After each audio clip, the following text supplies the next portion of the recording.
오늘은 여러분과 함께 어떻게 하면 천국에 가나요? 라고 하는 제목으로 함께 말씀을 나누려고 합니다.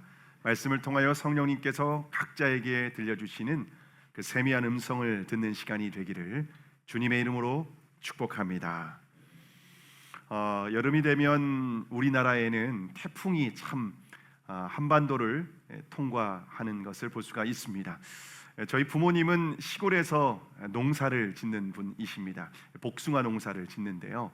그러다 보니까 여름에 수확을 해야 되는데 태풍이 온다고 하면은요, 그 수확한 농작물이 다 우수수 떨어지게 되기 때문에 태풍이 온다고 하면 긴장을 할 수밖에 없습니다. 그래서 언제 태풍이 얼마나 강도가 센지 또 어떻게 통과하게 되는지 뉴스를 이렇게 참 계속해서 보면서 예의주시를 할 수밖에 없습니다.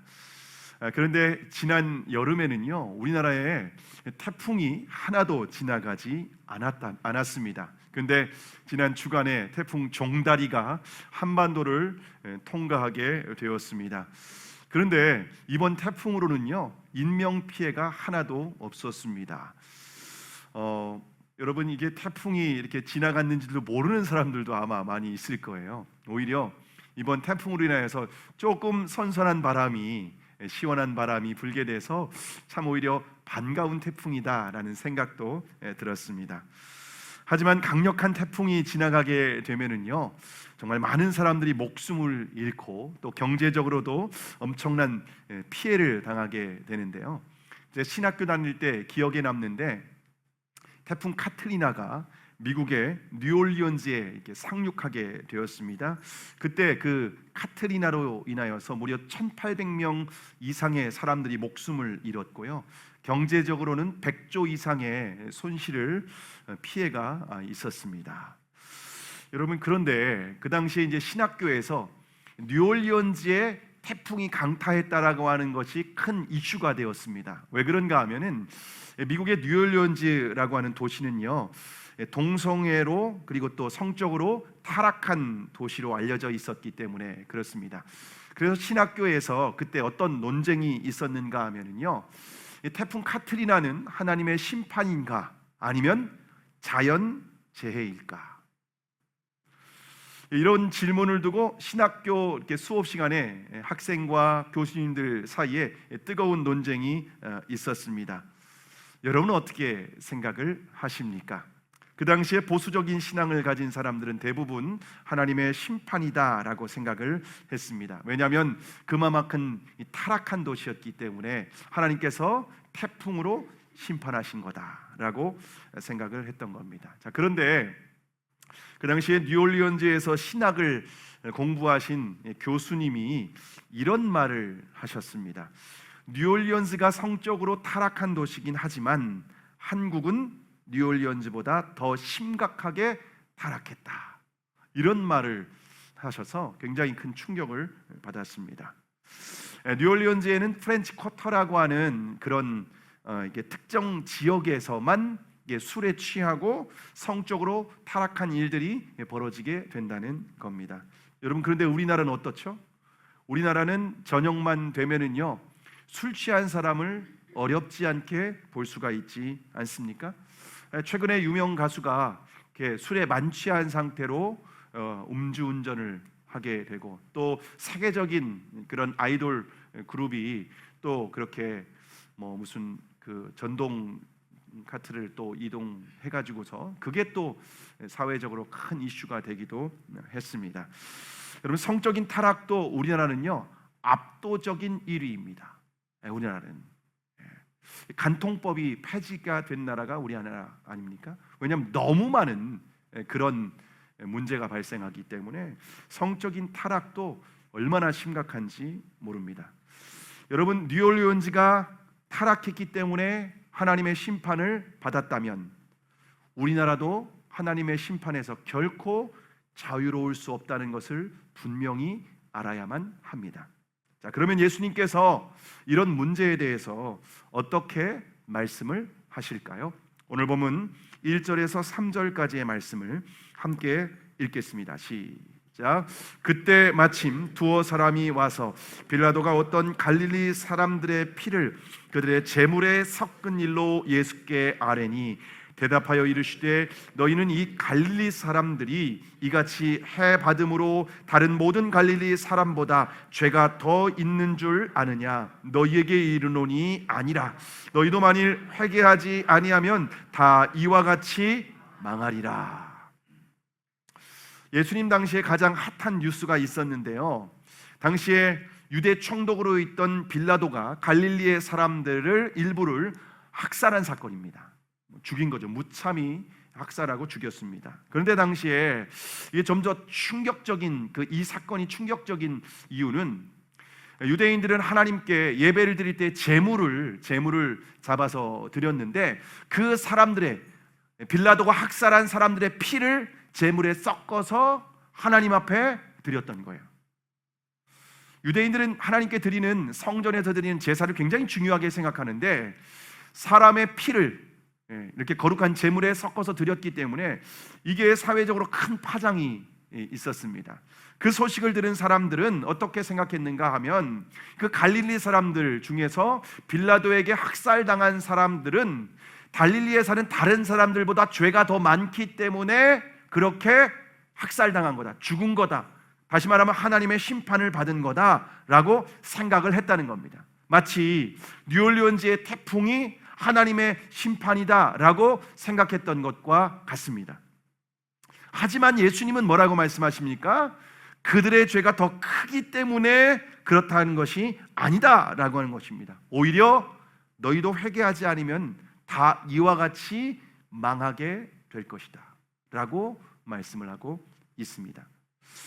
자, 그리고 예수님 당시에 또 한 가지 큰 사건이 있었는데 어떤 사건일까요? 오늘 본문 4절과 5절의 말씀인데요, 우리가 4절과 5절의 말씀을 함께 읽겠습니다. 시작. 또 실로암에서 망대가 무너져 치여 죽은 18사람이 예루살렘에 거한 다른 모든 사람보다 죄가 더 있는 줄 아느냐? 너희에게 이르노니 아니라. 너희도 만일 회개하지 아니하면 다 이와 같이 망하리라. 예루살렘에는요 실로암 망대라고 하는 곳이 있었는데요, 이 망대는 멀리를 내다볼 수 있도록 세워진 아주 높은 건물이었습니다. 그래서 적들이 공격하는 것도 미리 감시할 수 있는 그런 탑이라고 견고하게 세워진 건물이었습니다. 그런데 이렇게 튼튼하고 높이 세워졌던 이 건물이 갑자기 무너져 내리면서 18명이나 목숨을 잃는 그런 사고가 발생하게 되었습니다. 여러분, 그 당시에는요 건물을 이렇게 높게 쌓아 올리는 그런 건축법이 이렇게 많이 개발되지 않았었기 때문에 이처럼 18명이나 그때 사고로 죽게 되었다라고 하는 것은요 엄청난 큰 사건이라고 말할 수가 있습니다. 그런데 그 사건을 바라보는 사람들이 어떻게 해석을 했는가 하면은요, 그 실로암 망대가 무너져서 죽은 사람들이 예루살렘에 살고 있는 다른 어떤 사람들보다 더 많이 죄를 지었기 때문에, 그래서 하나님이 심판을 하셨다라고 생각을 하고 있었던 겁니다. 제자들도 예외는 아니었습니다. 제자들도 그렇게 하나님이 죄가 많아서 심판하신 것이다 라고 하는 생각을 가지고 있었습니다. 그런데 예수님은 뭐라고 말씀하십니까? 그들의 죄가 더 많기 때문에 그런 것이 절대로 아니라는 거예요. 그러면서 하시는 말씀이 만일 너희도 회개하지 않으면 다 이와 같이 망하게 될 거야 라고 말씀을 하십니다. 여러분, 우리나라에서도 좀 이와 같은 사건 사고가 많이 발생하지 않았습니까? 대표적으로 우리나라의 삼풍백화점이 붕괴되고 또 성수대교가 무너지는 사건들이, 제가 좀 자랄 때 그게 굉장히 큰 대표적인 사건이었습니다. 그리고 한 10여 년 정도 된 것 같은데요, 세월호가 진도 앞바다에서 침몰한 사건, 그리고 2년 전에는 또 어떤 사건이 있었죠? 그 이태원에 2022년 10월 19일에 이태원에서 할로윈 축제가 있었죠. 그때 전국에서 수많은 젊은이들이 이태원에 모여들었습니다. 그리고 좁은 골목에 많은 인파가 갑자기 몰려들면서 서로 이렇게 움직일 수 없는 상태가 되면서 압사 사고가 발생하게 됩니다. 그리고 이 사고로 인하여서 몇 명이 죽었는가 하면요, 159명의 소중한 생명이 운명을 달리했습니다. 그런데 안타깝게도 그때 죽은 사망자들이 대부분 10대와 20대의 젊은이들이었다는 거죠. 압사 사고가 발생했을 때 대부분의 좀 사람들이 많이 안타까워했습니다. 그런데 일부 교회에서 젊은이들이 할로윈 축제가 어떤 축제죠? 귀신들의 축제지 않습니까? 그러니까 귀신들의 축제에 참여했다가 하나님의 심판을 받았다. 그러니까 미국의 뉴올리언스가 그렇게 타락한 도시라고 하면 우리나라의 이태원이 그런 도시인데, 그래서 하나님이 심판하셨다라고 그렇게 교회에서 얘기도 했고, 아마 이제 그렇게 그런 설교라든가 그런 말을 들어보신 분들이 아마 많이 있을 겁니다. 자, 그런데 우리가 이런 사건들을 바라볼 때 섣부른 판단을 내려서는 절대로 안 됩니다. 왜냐하면 그들의 죄가 우리보다 더 크다고 단정을 지을 수 없기 때문에 그렇습니다. 지난 목요일에 여러분 뉴스를 통해서 어떤 사고가 있었는지 아시죠? 부천에 있는 한 모텔에서 9층짜리 건물이었죠. 그래서 화재가 발생을 하게 되었습니다. 근데 제가 뉴스에 보니까 거기에 있는 그 사람들이 대부분 유독가스에 이렇게 질식돼서 죽었는데요. 유독가스가 이제 불이 난 시점부터 8층 전체를 이렇게 가득 채울 때까지의 시간이 83초였답니다. 83초 만에 가득 채워진 거예요. 그러니까 앞도 안 보이고 유독가스에 탁 갇히게 되니까 꼼짝도 할 수 없이 거기에서 목숨을 잃게 된 겁니다. 이 사고로 7명이 죽고 12명이 부상을 하게 되었습니다. 왜 이런 사고가 발생하게 될까요? 이게 이제 원인을 보니까 누가 불을 지른 게 아니라 에어컨에 전선에 어떤 이게 스파크가 일어나면서 이제 전기로 인하여서 이게 화재가 발생했다라고 추정을 하고 있습니다. 아직 정확한 결과는 아닌 것 같은데 그렇게 화재의 원인을 그렇게 보고 있다는 거죠. 여러분, 그러면 그 모텔에서 지난 목요일에 돌아가신 분들은 우리보다 죄가 더 많기 때문에 하나님의 심판을 받은 것일까요? 여러분, 우리는 그렇게 바라봐서는 안 된다라고 하는 것을 주님은 오늘 우리에게 말씀을 하고 있습니다.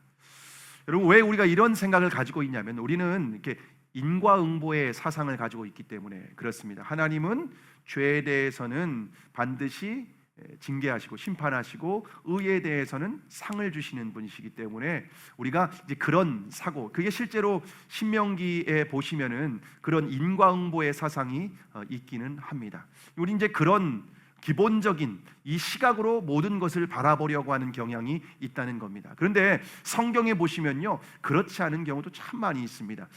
얼마 전까지 우리가 생명의 삶 큐티에서 열왕기서를 함께 묵상을 했는데요, 남왕국과 북이스라엘의 그 왕들이 한 39명의 왕들이 있습니다. 여러분, 그 중에서 가장 악한 왕이 누군지 아십니까?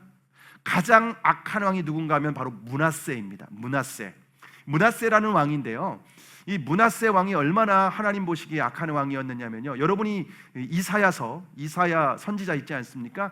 이사야 선지자를 톱으로 켜서 죽인 왕이 바로 므낫세다라고 전승에는 그렇게 말하고 있습니다. 그 정도로 악한 왕입니다. 여러분, 그런 정도의 왕. 그래서 요시야라는 왕이 하나님의 마음을 돌이키려고 우상을 제거하고 하나님을 향한 예배도 회복했는데 므낫세 때문에 이 하나님의 마음 가운데 있는 진노가 식어지지 않아서 결국 이스라엘을 심판하셨다라고 말씀을 하고 있습니다. 그 정도로 악한 왕이 므낫세입니다. 그런데 이 므낫세 왕이 몇 년을 통치했는지 아십니까? 므낫세 왕이 52년을 통치합니다. 이스라엘 역사에서 가장 오랜 기간 통치했던 왕이 므낫세입니다. 그리고 가장 악한 왕이었습니다. 우리가 생각할 때는 이 므낫세 같은 왕은 그냥 1년도 안 돼서 하나님이 심판해서 죽어야 되는데 52년을 남겨두셨다는 거예요. 요시야 같은 왕, 이스라엘 역사에서 오히려 다윗보다 더 위대한 그런 하나님께 인정받은 왕이었는데 그리 오래 통치하지 못했습니다. 우리가 이런 어떤 사건과 사고를 바라볼 때에 이거 죄에 대한 하나님의 심판이야 라고 우리가 섣불리 판단해서는 안 된다라고 하는 겁니다. 이런 문제를 다룬 부분이 욥기입니다. 욥은 어떤 사람이죠? 하나님이 인정하시는 동방의 의인이다라고 성경은 말하고 있죠. 그런 의인이었는데 하루아침에 자식도 잃고 집도 잃고 모든 재산을 다 날려버립니다. 그리고 몸에는 머리부터 발끝까지 종기로 인하여서 이렇게 잠시도 쉴 수 없는 그런 고통 가운데 있게 됩니다. 그럴 때 욥의 친구 3명이 찾아오죠. 그리고 그 욥을 처음에는 위로하는 것 같은데 그 친구들의 마음 가운데 깊은 곳에 어떤 생각이 있었는가 하면은요, 욥, 너 사람들이 볼 때는 뭔가 이렇게 좀 의로운 것 같은데 너 하나님이 보실 때 죄가 있으니까 이런 심판을 받은 거야 라고 생각하고 바라봤던 거예요. 여전히 인과응보의 관점으로 욥을 판단하고 정죄하고 있었던 거죠. 근데 나중에 하나님이 뭐라고 하십니까? 너희들이 욥보다 의롭지 못하다는 거예요. 하나님이 보실 때에는 그렇게 욥이 죄가 많아서 이런 고난과 어려움이 찾아온 것이 아니다라고 하는 겁니다. 여러분, 이 땅에서는 얼마든지 의로운 사람도 고난을 받을 수 있다는 겁니다. 그런 대표적인 분이 바로 예수님이시죠. 예수님은 하나님의 아들이고 죄가 없으신 의로운 분이셨는데 이 땅에서 고난을 당하시고 십자가에서 죽으셨습니다. 자, 우리가 욥의 친구들과 같은 실수를 해서는 안 된다는 겁니다. 그래서 우리가 어떤 사건이라든가 어떤 사람들에게 있는 어떤 문제, 고난 이런 것을 바라볼 때에 판단자의 위치에 있어서는 안 되고 여러분 위로자의 위치에 있어야 된다는 것이 굉장히 중요하다는 겁니다. 이게 얼마나 중요한지 모릅니다. 그런데 많은 기독교인들이 성경을 알고 말씀을 알고 있기 때문에 어떤 자신만의 어떤 기준을 가지고 판단하고 정죄하는 그런 죄에 빠지는 경우가 얼마나 많이 있는지 모릅니다. 예수님은 제자들이 가지고 있던 생각이 틀렸다. 너희들이 잘못 알고 있다라고 말씀하십니다. 그러면서 그들의 죄가 더 크기 때문에 죽은 것이 결코 아니다. 그런데 예수님이 왜 그들이 죽었는지에 대한 그 이유는 말씀하지 않으세요. 그보다 더 중요한 것이 무엇인가? 그런 사건이 발생했을 때 그들을 심판하고 정죄하는 것이 아니라 오히려 자신의 죄를 돌아보라는 거예요. 그리고 나의 죄를 회개하는 것이 중요하다라고 예수님께서 제자들에게 말씀하고 있습니다. 여러분, 왜냐하면 우리의 인생의 마지막이 또 언제 올지 모릅니다. 여러분, 성수대교, 삼풍백화점, 세월호, 이태원 사건, 그리고 모텔 이런 참사, 이런 사건들이 여러분 그들이 그날이 마지막일 거라고 하는 생각은 아무도 안 했을 겁니다. 그렇죠? 근데 저와 여러분은 언제까지 미래가 보장되어 있다고 생각해서도 안 된다는 겁니다. 하나님이 언제 우리를 부르실지 모르는데 여러분 그날과 그때 그 신을 우리는 알지 못하기 때문에 우리가 그런 모습을 바라보면서 자신을 점검해 봐야 되는 거예요. 내가 하나님 앞에 어떤 사람인지 나를 바라보는 것이 중요하지 그 사람을 함부로 정죄하고 판단하는 것은 잘못된 것이다 라고 우리에게 말씀하고 있습니다. 여러분, 우리가 아무리 예수님을 잘 믿어도 천국에 일찍 갈 수 있다는 거예요. 제가 하나님의 부르심을 좀 늦게 받고 26에 신학교를 가게 되었는데요. 신학교를 들어가서 제가 이제 다른 고등학교를 졸업하고 온 친구들보다는 한 6살 정도 많으니까 제가 이제 과대표가 되었습니다. 신학교 1학년 1학기 때 과대표가 되었습니다. 솔직히 제가 좀 나대가지고서 과대표로 저를 세워줬습니다. 그렇게 이제 과대표가 되다 보니까 우리 그 학년에 있는 친구들 전부 다 제가 이제 잘 알게 되지 않습니까? 145명의 친구들이 있었습니다. 145명의 친구들이 있었는데 그 중에서 가장 열심히 공부하는 친구가 있었는데요. 그 친구가 김대겸이라고 하는 동기였습니다. 20살에 이제 신학교를 오게 된 거죠.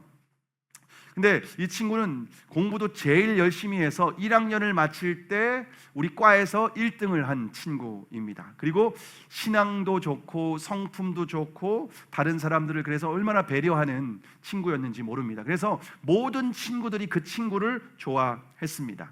근데 이 친구의 어머니는 예수님을 믿었던 것 같은데 아버지가 예수님을 믿지 않았었던 것 같아요. 그렇게 신학교에서 그렇게 모든 친구들로부터 사랑과 칭찬을 받는 친구였었는데 1학년이 마치고 2학년 이제 겨울방학이었는데 2학년 올라가는 그 겨울방학이었는데 신학교 앞에서 횡단보도를 신호등을 건너는데 이제 신호를 위반한 차량에 의해서 뺑소니 사고를 당하고 하나님의 부르심을 받아서 천국을 가게 되었습니다. 배성현 목사님이 제일 친하게 지냈던 친구였습니다. 엄청 충격을 받았죠, 저희들이. 왜 하나님 가장 우리 학년에서 공부도 열심히 하고 성품도 좋고 신앙도 좋고 정말 귀한 친구가 이렇게 먼저 천국에 가야 되나요? 이해가 되지 않았습니다. 그리고 제가 신학교 1학년 때 가장 가깝게 지냈던 전도사님이 계셨는데요, 나이가 40이 넘어서 신학교에 들어오게 되었습니다. 뒤늦게 하나님의 부르심을 받게, 소명을 받게 되었죠. 근데 이분이 신학교에 들어왔는데 제일 먼저 이분이 신학생들 우리가 성경을 읽어야 되지 않겠냐라고 하면서 기숙사에서 이분이 주변에 있는 사람들에게 성경 통독하자라고 권면을 했었는데 그분이 저에게 권면을 해서 신학교를 다니는 4년 동안 매일 새벽마다 성경 통독을 할 수 있었습니다. 그리고 이분이 이제 매일 새벽마다 성경 통독을 하면서 뭐라고 말씀하셨냐면 우리가 1학년 마치고 이스라엘 성지순례 가자, 이걸 제안을 하신 거예요. 저는 26세 신학교를 왔고 좀 늦게 왔기 때문에 하루라도 좀 빨리 공부를 해서 신학교를 졸업해야 되는데 또 휴학하고 이스라엘 가자고 하니까 이게 전혀 마음에 와닿지가 않았던 겁니다. 그런데 매일 그 통독이 마칠 때마다 하나님 우리에게 이스라엘 갈 수 있도록 기회를 달라고 계속 기도를 했었던 거예요. 그리고 실제 1년이 지나고 휴학을 하고 실제 1학년 마치고 이스라엘로 성지순례를 갔습니다. 근데 그분은 정작 안 오고 3명이 이스라엘로 성지순례를 갔었던 기억이 있습니다. 가서 굉장히 성지순례도 하고 어학연수도 하고 저에게는 굉장히 좋은 시간이었습니다. 그러니까 그분은 저에게도 아주 천사같이 귀한 분이죠. 누구보다 주님을 사랑하고 말씀에 대한 열정도 뛰어나고 열심히 그렇게 신학을 공부하셨던 분이었는데 갑자기 제가 이스라엘에 있는데 이메일이 도착한 거예요. 이메일 열어보니까 자기가 급성 위암에 걸렸는데 선생님이 의사 선생님이 3개월밖에 남지 않았다고 한다. 근데 2달이 이미 지났다. 연락 안 하려고 했는데 연락해야 될 것 같아서 메일을 보냈다고 하는 메일을 받고 제가 급하게 정리를 하고 돌아왔고 그리고 얼마 후에 천국을 가시게 되었습니다. 누구보다 주님 사랑하고 사명감으로 충만했던 분인데 먼저 천국에 하나님께서 데려가셨다는 겁니다.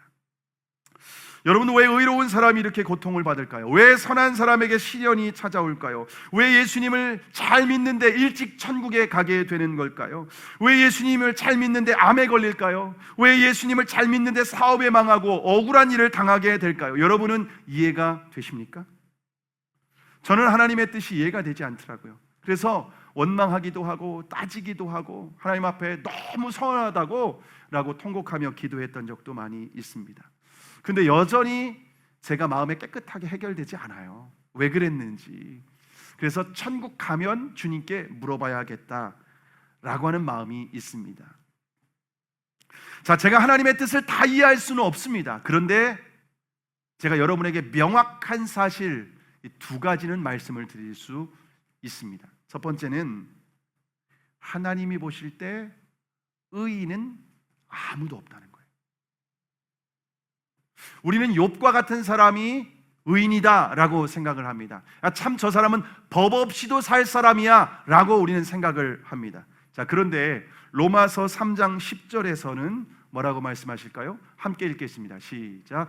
기록된 바 의인은 없나니 하나도 없으며. 여러분, 사람들이 볼 때는 저 사람 참 의롭고 착해, 법 없이도 살 사람이야 라고 생각할 수 있지만 하나님이 보실 때는 단 한 사람도 의인이 없다는 거예요. 오직 예수 그리스도만 의롭다고 하나님은 인정하십니다.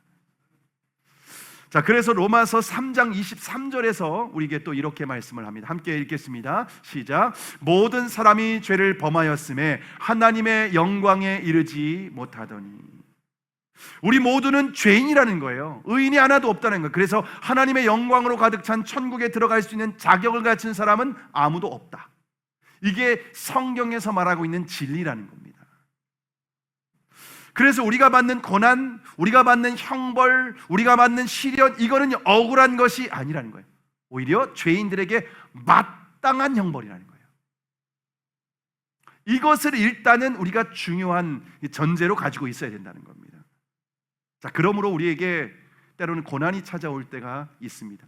이해할 수 없는 어려움이 닥칠 수도 있습니다. 그때 왜 내게? 라고 하면서 하나님을 따지는 것이 아니라 겸손하게 하나님의 은혜를 구해야 되는 줄 믿으시기를 바랍니다. 이게 굉장히 중요한 첫 번째 태도라고 하는 겁니다. 두 번째는 하나님 앞에서 자신의 죄를 회개해야 합니다. 하나님 앞에서 자신의 죄를 회개해야 됩니다. 여러분, 하나님은 죄인은 반드시 심판하시는 분이세요. 왜냐하면 하나님은 공의로운 분이시기 때문에 그렇습니다. 하지만 의로우신 예수 그리스도께서 우리를 대신해서 십자가에서 고난을 받으시고 물과 피를 다 쏟으시고 죽으셨습니다. 그래서 우리 죄인들에게는 하나님께서 보내신 유일한 구원자이신 예수 그리스도만이 우리의 유일한 구원입니다. 천하 인간에게 다른 구원을 얻을 만한 다른 이름을 우리에게 주신 일이 없습니다. 여러분, 제가 얼마 전에 어떤 이렇게 불교에 대한 강의를 들었는데, 여러분, 석가모니가 제자들이 석가모니에게 죽음은 어떻게 됩니까? 이렇게 물어봤답니다. 죽음은 어떻게 되는지. 석가모니가 뭐라고 대답했는지 아십니까? 야, 살아있는 것도 모르는데 죽음 이유를 어떻게 아냐? 여러분, 그래서 스님들에게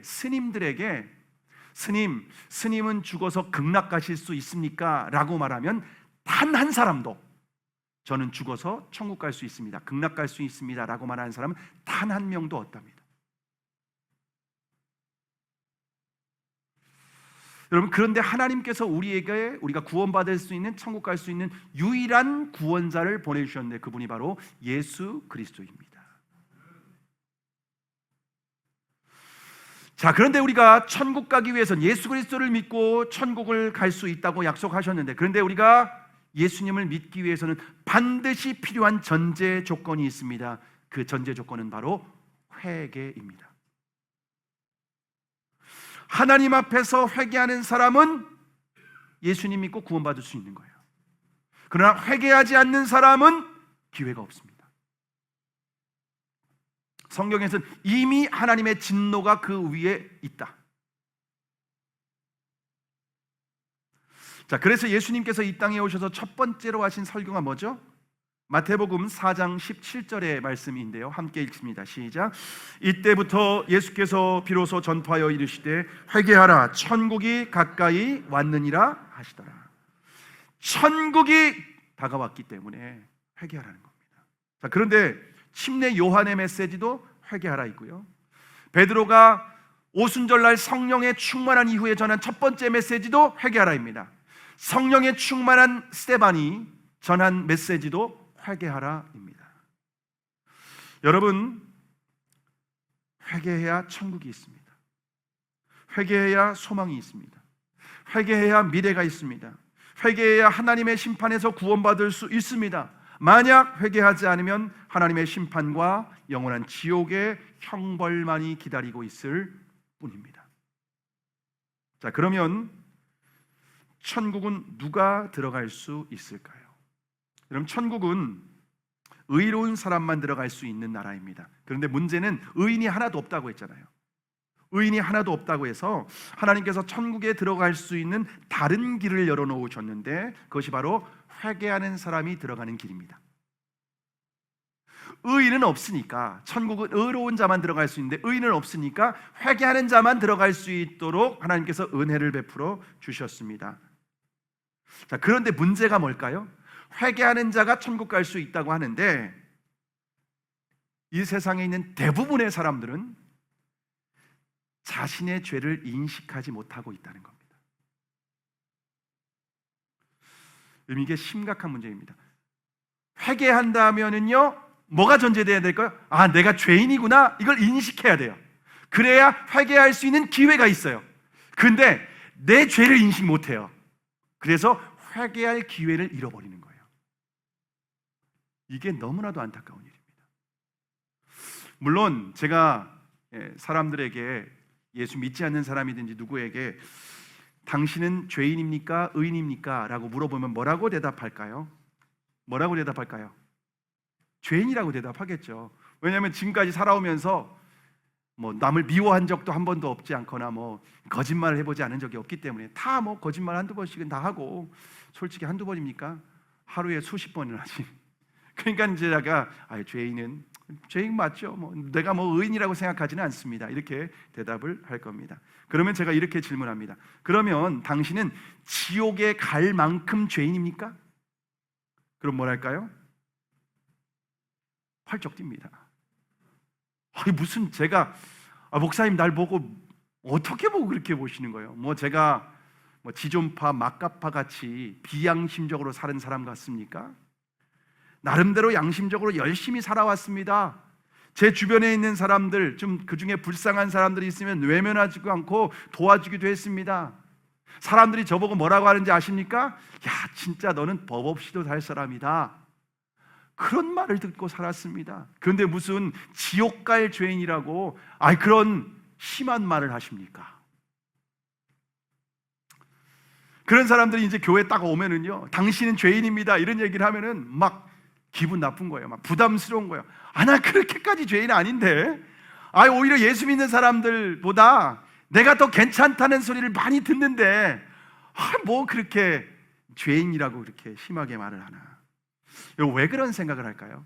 사람들이 가지고 있는 생각은 대부분 상대적 의의 기준을 가지고 있기 때문에 그럽니다. 내가 저 인간보다는 낫지, 내가 저 사람보다는 낫지, 이런 거예요. 교회 안에서도 내가 어떤 권사보다는 낫고 어떤 집사보다는 낫고, 이런 생각을 다 가지고 있는 상대적 의의 기준을 가지고 있다는 거예요. 근데 하나님은요, 상대 평가를 하는 것이 아니라 절대 평가를 하십니다. 절대적 의의 기준이 있다는 겁니다. 이 절대적 의의 기준을 모르면 이처럼 우리가 내가 죄인이라고 하는 것을 인식하지 못할 수 있다는 겁니다. 자, 그러면 하나님께서 보시는 절대적 의의 기준은 누구일까요? 로마서 2장 16절의 말씀인데요, 함께 읽겠습니다. 시작.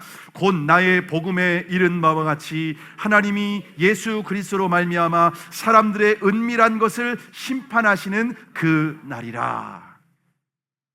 여러분, 복음에는 우리가 구원받는 것도 있지만 복음에는 우리의 심판의 명확한 기준도 있다는 거예요. 그 심판의 명확한 기준이 누구인가? 바로 예수 그리스도입니다. 예수 그리스도로 말미암아 심판하신다는 거예요.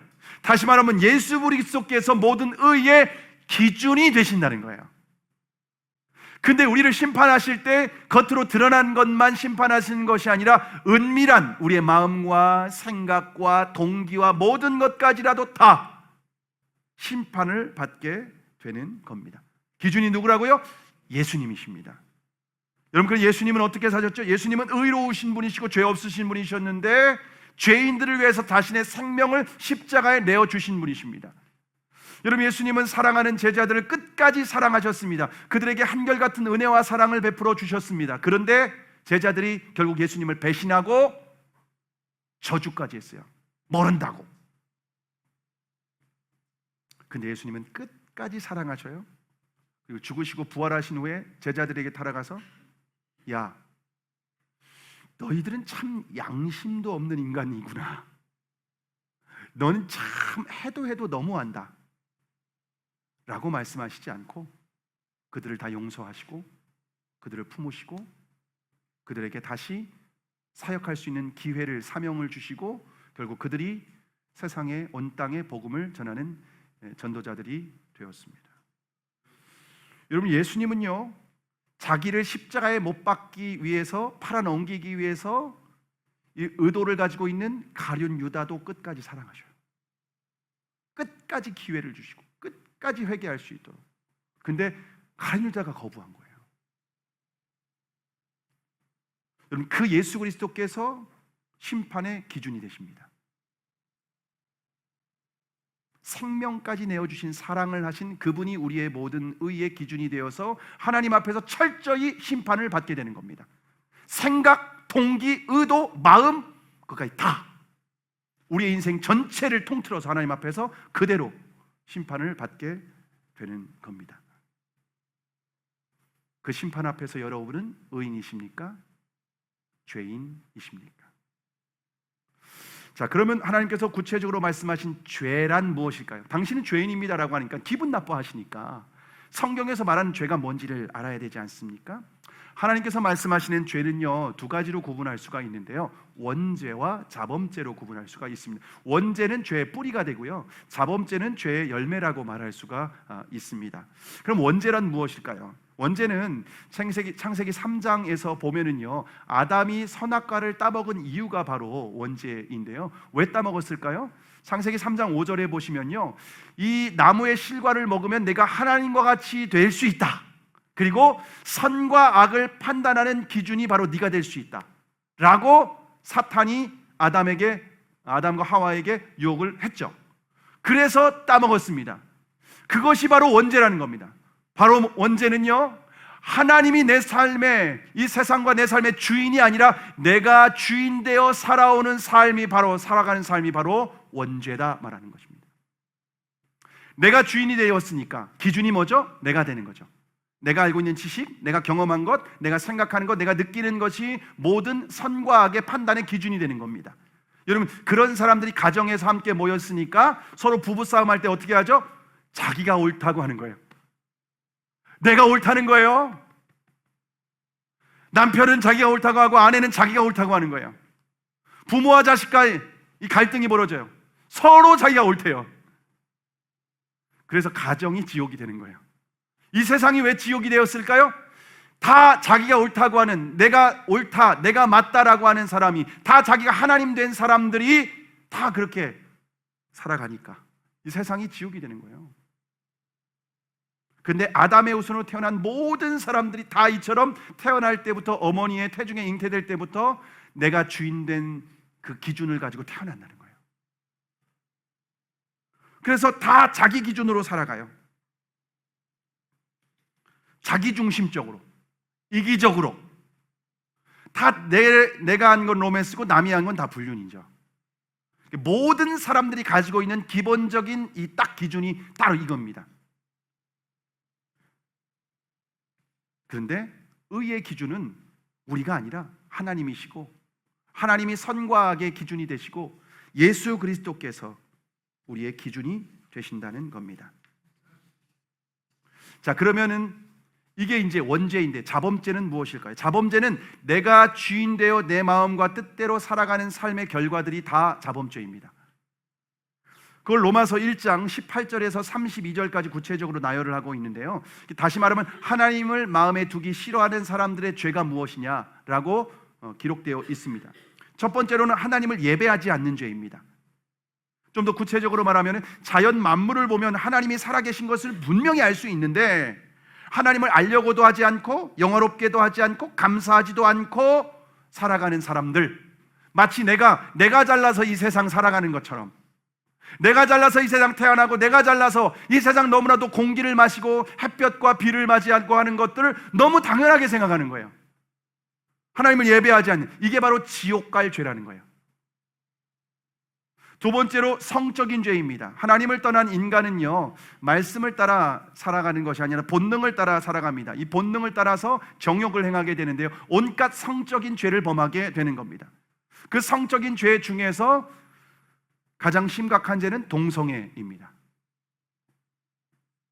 자, 그 외에 이 죄 목록들을 구체적으로 나열을 하고 있는데요, 불의, 정의롭지 못하고 도리의 어긋남, 추악, 더럽고 악함, 탐욕, 지나치게 탐하는 욕심, 악의, 남을 해치려 하거나 미워하는 악한 마음, 시기, 샘내고 미워함, 살인, 생명을 끊어버리는 거죠.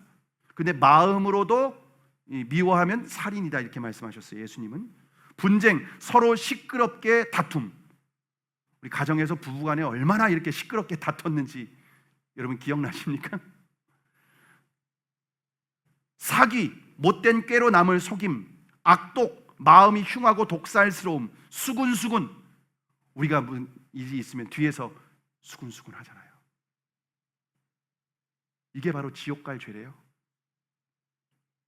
비방, 남을 헐뜯고 비난함, 능욕, 이게 성적인 성폭력 같은 걸 말합니다. 성폭행 같은. 교만, 아시죠? 자랑, 악을 도모, 부모 거역. 부모를 거역하는 것도 지옥 갈 죄라는 겁니다. 우매, 어리석고 사리 판단이 안 된 것도 지옥 갈 죄예요. 배약, 약속을 지키지 않는 것. 여러분 살면서 다 약속 지켰나요? 무정, 정이 없고 쌀쌀맞은 것도 지옥 갈 죄라는 거예요. 무정하다. 참 저 사람 정이 없어. 이게 죄가 아닌 것 같죠? 그게 죄라는 거예요. 하나님을 마음에 두지 않기 때문에 그렇다는 거예요. 무자비, 냉혹하고 무자비한 것, 모진 것. 자, 이런 죄들을 딱 열거하고 마지막 32절에 뭐라고 말씀하시는지 아십니까? 함께 읽습니다. 시작. 그들이 이 같은 일을 행하는 자는 사형에 해당한다고 하나님께서 정하심을 알고도 자기들만 행할 뿐 아니라 이런 일을 행하는 자들을 의롭다 하느니라. 이런 지옥 갈 죄들을 다 열거하시고 나서 이거 사형, 이게 사형에 해당하는 죄예요. 우리가 어떤 죄를 지면은 5년, 10년, 3개월 집행유예. 근데 이게 다 사형에 해당하는 죄예요. 사형죄예요, 사형죄. 다시 말하면 지옥 갈 죄라는 거예요. 아니 수군수군한 정도 가지고 기준이 예수님이시다 보니까 이건 지옥 갈 죄라는 거예요.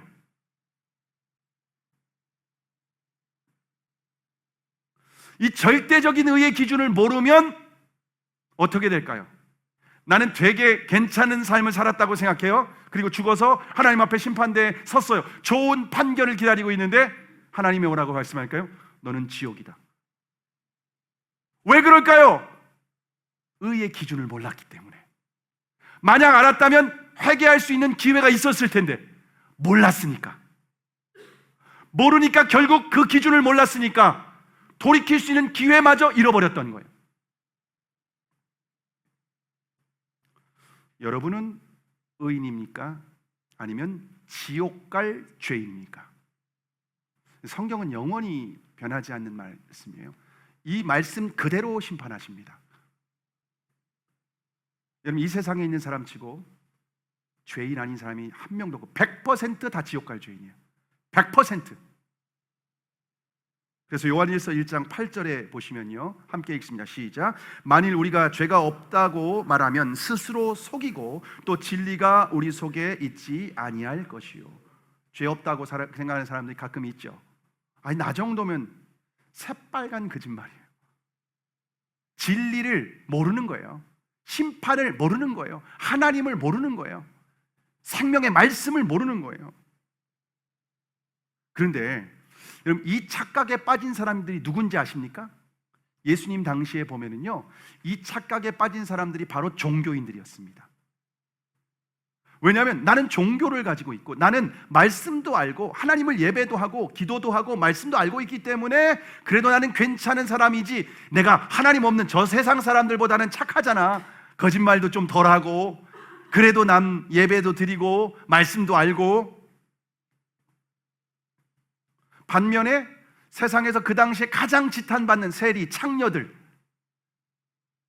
그런 사람들은요, 나는 죄인이다 라고 생각했고요, 바리새인 서기관들은요, 나는 의인이다 라고 생각했습니다. 누가 구원받았을까요? 우리가 볼 때는 누구든지 다 저 바리새인들, 서기관들은 구원받은 백성들, 그리고 세리, 창녀, 저 진짜 말도 못하는 저 죄를 지은 사람들 100% 지옥. 생각을 하고 판단을 했습니다. 네, 예수님은 전혀 다른 판결을 하십니다. 세리 죄인들은 자신의 죄를 인식하고 회개했기 때문에 너는 구원이 있다, 구원받았다. 반면에 자신의 죄를 전혀 인식하지 못했던 종교인들, 다 판단하고 정죄했던 사람들, 교회 안에 있던 사람들, 너희들 지옥. 왜? 회개할 수 있는 기회가 있었는데 자기가 의인이라고 착각했기 때문에 회개하지 못했었던 거예요. 기회를 발로 뻥 걷어찬 거죠. 내가 죄인이라고 인식하는 사람만이 회개할 수 있습니다. 근데 교회 안에 예수님 믿는다고 하는데 자신이 지옥 갈 죄인이라고 하는 인식은 없습니다. 나 정도면 그냥 괜찮은데 좀 더 예수님 믿어서 이렇게 좀 더 보충해서 한 80%밖에 기준이 안 됐는데 예수님 믿어서 100% 채워져서 제가 이제 천국 가게 되었다라고 착각을 하는 거죠. 100% 지옥 갈 죄인인데 그걸 모르고 나는 어느 정도 괜찮은 사람이었는데 예수님 믿어서 이제는 천국 갈 수 있게 되었다. 좀 부족했었는데, 조금 미달이었는데, 그런 사람들이 바리새인 서기관들이었던 거죠. 자, 그럼 회개는 무엇일까요? 회개는 감정적으로 죄책감을 갖거나 눈물을 흘리는 것이 아니라 인생의 방향을 완전히 돌이키는 겁니다.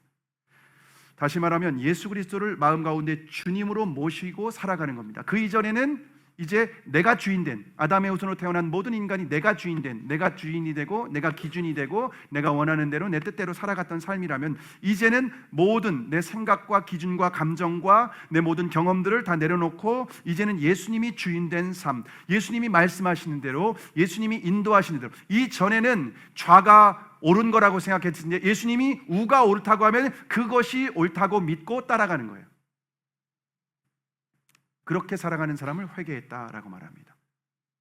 왜냐하면 내가 죄인된 것을 인정했기 때문에 내가 했던 생각과 사고와 판단과 결정들이 이게 다 잘못됐던 것이라는 것을 인정하기 때문에 이제는 예수님 말씀만 듣는 거예요. 내 생각대로, 내 마음대로 하지 않고 내 감정대로. 전에는 이렇게 하면 막 큰일 날 것 같은데 예수님이 괜찮다 하면 괜찮은 거예요.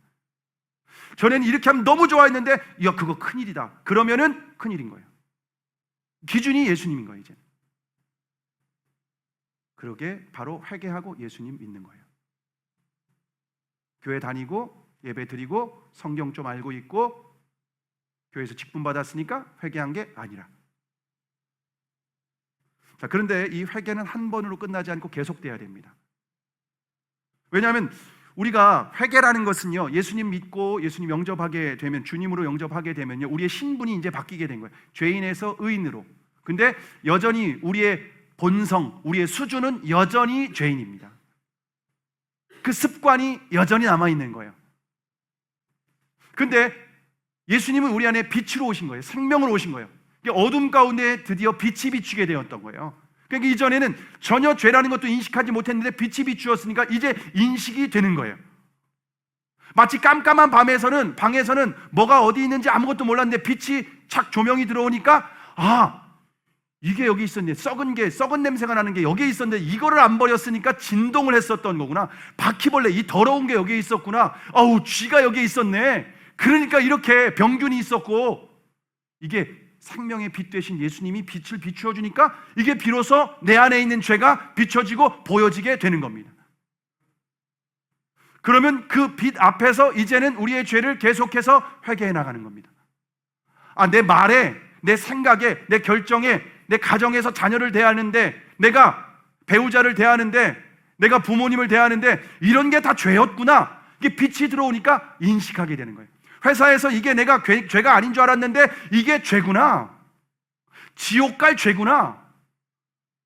이거 알았던 거예요. 그것을 이제는 하나하나씩 회개하는 거예요. 물질에 대해서, 시간에 대해서 이런 것들이 주님께서 가르쳐 주신 대로 이제는 날마다 회개하는 삶. 내 모든 영역에서, 삶의 영역에서 예수님이 주인 되시고 내가 주인 된 삶을 포기하고, 다시 말하면 내가 죽고 예수님이 주인 된 삶을 살아가는 것, 그게 바로 회개입니다. 이 과정은 평생의 과정입니다.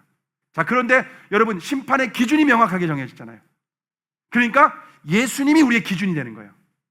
그 모든 것이 예수님처럼, 내가 사람을 대하는 것, 물질을 대하는 것, 시간을 쓰는 것, 내가 인생의 계획을 세우는 것, 목적을 하는 것, 일을 하는 것, 어떤 문제를 대하는 것, 가족을 대하는 것, 다른 사람을 대하는 것, 다 예수님이 기준인 거예요.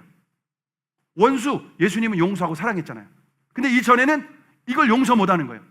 이걸 어떻게든지 왼수를 갚아야 돼. 근데 예수님은 기준이 예수님이잖아요. 그 심판을 그 똑같이 예수님으로부터 받게 되니까 이걸 포기하는 거예요, 이제는. 그게 회개한 사람입니다. 영적인 성숙은 얼마나 회개하느냐에 따라 달려 있습니다. 근데 회개한 사람은 열매를 맺어야 돼요. 여러분, 분명히 아까 원죄와 자범죄를 얘기했잖아요. 원죄는 죄의 뿌리라고 했어요. 그 자범죄는 죄의 열매라고 했어요. 자, 근데 원죄가 하나님을 마음에 두기 싫어하는 것, 내가 주인 된 삶이라고 했죠. 근데 이제는 하나님을 주인 되면은 내 삶에서도 회개의 열매, 합당한 열매가 맺는 거예요. 이제는 의의 열매가 맺히는 거예요. 전에는 죄의 열매가 맺혔는데 이제 의의 열매가 맺혀지는 거예요. 예수님이 내 삶의 주인 되셨기 때문에 우리의 삶에서 이제는 열매가 맺혀야만 합니다.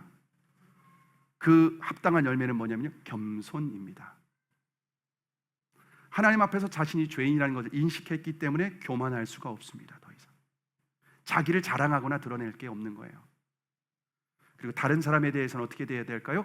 온유함입니다. 온유. 상대방의 죄를 지었어도 용서하는 겁니다. 왜냐하면 나는 1만 달란트 빚졌으니까 100데나리온 이 정도? 이거 얼마든지 내가 용납하지. 나는 상상할 수 없는 이 죄를 탕감받았는데 이 정도 못해줘? 온유함으로 대하는 겁니다. 용서함으로.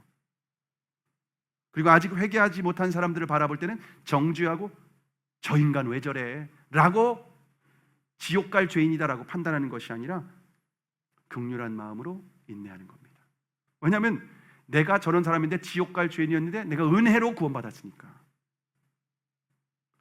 무엇보다도 주님께는 감사와 기쁨이 있습니다. 왜냐하면 나 같은 죄인 살려주신 그 은혜가 너무 크기 때문에. 이게 바로 회개에 합당한 열매입니다. 여러분, 회개하셨습니까? 진짜 예수님이 우리의 삶의 주인이십니까? 적당히 신앙생활하고 적당히 종교생활하고 적당히 예수 믿는 거 대부분 가짜가 참 많더라고요. 나는 알아요. 진짜 내가 회개했는지.